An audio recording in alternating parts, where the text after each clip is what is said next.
Sportclub Cambuur is die net in slagen te stunten in PSV. In Eindhoven waard mij 4-0 verlen. De Leeuwarden begon sterk onder de wedstrijd.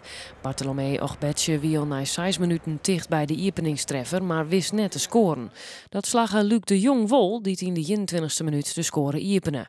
Jetro Willems maakte verrest de 2-0. Het waard nog zoerder doet Lucas Bijker, maar 2 keer Giel het veld verlitten mast. Ja, nee, ik kwam in duel met hem en die bal, de scheidsrechter gaf aan dat hij anders vrije doortocht had, maar dat vond ik wel meevallen. Maar ja, goed, weet je, ik heb al geel, dus ik ga ook niet zeggen dat het niet terecht was. Het begin weer gewoon hartstikke goed. En daarna ben we te bescheiden. Hè. Dan denken we, wij voetballen wat beter dan PSV. Wat gebeurt hier? Hè? Had je hem die in de eerste kwartier? Ja, wij kennen misschien ook wel beter voetbal. Alleen PSV is in de standaard situaties en in de omschakeling is het dodelijk als extra kwaliteit. Nou, dat bleek ik. Hè. Maar die standaard situatie jouw week onnodig wat die goal uit voorkomt. Nou, dan de tweede goal is een lietsbloeperke van Leonard. Ja, en dan krijg je de rode kaart. En dan is het eigenlijk een gespeelde wedstrijd. En we hadden de tweede helft geprobeerd met 2 spitsen. En toch een goal te maken. Ja.